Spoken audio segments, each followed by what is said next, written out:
आज यहाँ मजलूमों की आवाज बनकर खड़ा हूँ।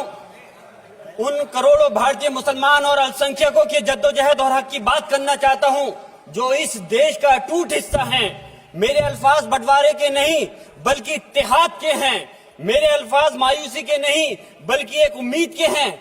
ऐसी उम्मीद जो कि हमारे इस देश को जोड़ना चाहती है। हमारे संविधान को बनाने के लिए हमारे बाबा भीमराव अंबेडकर साहब, मौलाना अबुल कलाम आजाद साहब, डॉक्टर जाकिर हुसैन साहब ने मिलकर के इस संविधान को बहुत मेहनत के साथ बनाया था। ये सिर्फ किताब की शक्ल में देने के लिए नहीं है। आज संविधान के उस पर मैं कहना चाहता हूं कि भारत का संविधान इंसाफ, आजादी और भाईचारगी की जिंदा गवाही है और ये गारंटी देता है कि नागरिक हर मजहब, जात या नस्ल पर इज्जत के साथ गुजार सकते हैं जिंदगी। लेकिन अफसोस है, एक मुस्लिम रहनुमा की हैसियत से मुझे इस दस्तावेज पर बेपनाह फख्र है जो कि दस्तावेज जो संविधान हमें इजाजत देता है। आर्टिकल 15 के मुताबिक किसी भी नागरिक को मजहब, जात, लिंग, नस्ल या जन्म के स्थान पर भेदभाव नहीं किया जाएगा।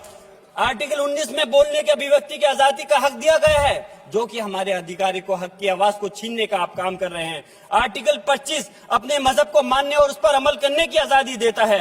आर्टिकल 29 के तहत अल्पसंख्यकों के हकों की हिफाजत करने के लिए प्रावधान किए गए हैं। लेकिन आप तो हमारे हकों की छीनना चाहते हैं। माननीय सभापति जी, मैं आपके माध्यम से कहना चाहता हूं कि आर्टिकल 30 के अंदर अपने तालीमी इदारों को कायम करने और उनके चलाने का हक है, लेकिन हमारे साथ ज्यादती हो रही है। ये संविधान को अगर आप कमजोर करेंगे तो याद रखना ये देश कमजोर होगा, हमारा मुल्क कमजोर होगा। जो संविधान के प्रति वफादार नहीं हो सकते वो हमारे मुल्क के प्रति वफादार नहीं हो सकते। मैं उस संभल की सरजमी से आता हूं जहां पर 15 दिन पहले एक संविधान को कमजोर करने का काम किया गया। वहां पे जिस प्रकार से 5 मजलूमों की जान ले ली गई, जिस तरह से 30 से ज्यादा लोगों को गोली मारकर घायल कर दिया गया और 27 से 50 से ज्यादा लोगों के खिलाफ मुकदमा दर्ज किया गया। मैं पूछना चाहता हूं माननीय सभापति जी, मैं सांसद हूं, मैं अपने मुकदमे का, मैंने कहा था मुझे डर नहीं है, मेरे खिलाफ मुकदमा लिखा गया, मैं वहां मौजूद नहीं था और ये मुकदमा जो हमारे चाहे विपक्ष के सांसद हो या सत्ता पक्ष के सांसद हो, आप याद रखिए जनता की आवाज हो, जनता के बीच में जाकर के आपके जवाबदेही बनती है। और मैंने अपनी जनता को आवाज को उठाने का काम किया तो क्या गलत किया था? माननीय सभापति जी, सिर्फ इस बुनियाद पे मुकदमा लीजिए गया।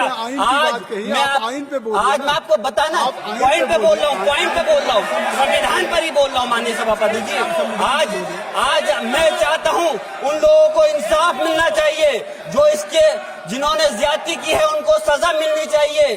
और आज एक इमाम को सिर्फ इसलिए गिरफ्तार कर लिया गया संभल के अंदर कि सिर्फ उन्होंने अजान लाउड स्पीकर से दे दी थी। अफसोस है कि आज हमारे साथ ऐसी ज्यादती हो रही है। माननीय अध्यक्ष जी, हमारा संविधान किसानों को मजबूती की बात करता है जो इस देश की रीढ़ की हड्डी है।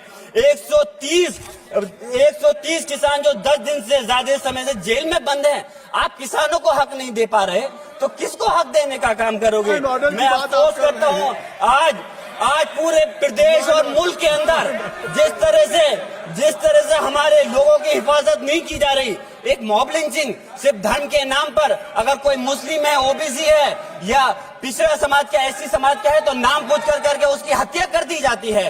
बुलडोजर चलाए जा रहे हैं। हेट स्पीच, अगर कोई हम कुछ बोलते हैं तो हेट स्पीच करके मुकदमा दर्ज कर देते हैं। और जो हमारे धार्मिक आका हमारे सल्लल्लाहु अलैहि वसल्लम की शान में गुस्ताखी करता है उनके खिलाफ कोई कार्रवाई नहीं। मेरे पास समय कम है, इसलिए तेजी के साथ में मुझे बोलना पड़ रहा है। माननीय सभापति महोदय जी, ये सवाल बंटवारे का नहीं बल्कि हम वतनों के लिए जिनका जमीर मर गया है उनके जमीर को जिंदा करने के लिए है। हम चाहते हैं इस देश की आजादी, हमारी देश की, सभापति जी बस मैं अपनी बात खत्म कर रहा हूं, 1 मिनट। हमारी देश की आजादी के लिए मैं ये कोई बंटवारे की बात नहीं कर रहा, लेकिन हमारे मुस्लिम और हिंदू समाज सब लोगों ने मिलकर के इस देश को आजाद कराने का काम किया था। आज उनके साथ ज्यादती क्यों की जा रही है? हम लोग अपने इस मुल्क के अंदर मजबूरी से नहीं रुके बल्कि हम जो है अपनी मर्जी से रुके थे। हमारी मुल्क को आजाद कराने में हजारों लाखों मुसलमानों ने शहीद हुए थे। माननीय सभापति जी, कॉन्क्लूड कर रहा हूँ से बात।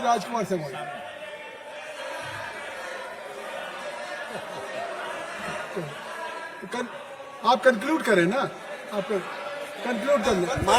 शुक्रिया शुक्रिया माननीय सभापति जी। मैं एक मुस्लिम और अल्पसंख्यक रहनुमा के तौर पर मैं अपनी बिरादरी के लिए खास हक के मुताबिक नहीं करता। मैं सिर्फ ये चाहता हूं कि आईना के बाद संविधान के मुताबिक हर नागरिक के लिए जो वादा किया गया उसे पूरा हो, हुकूमत से कमजोर की हिफाजत को यकीनी बनाए और नफरत फैलाने वालों को सजा दे।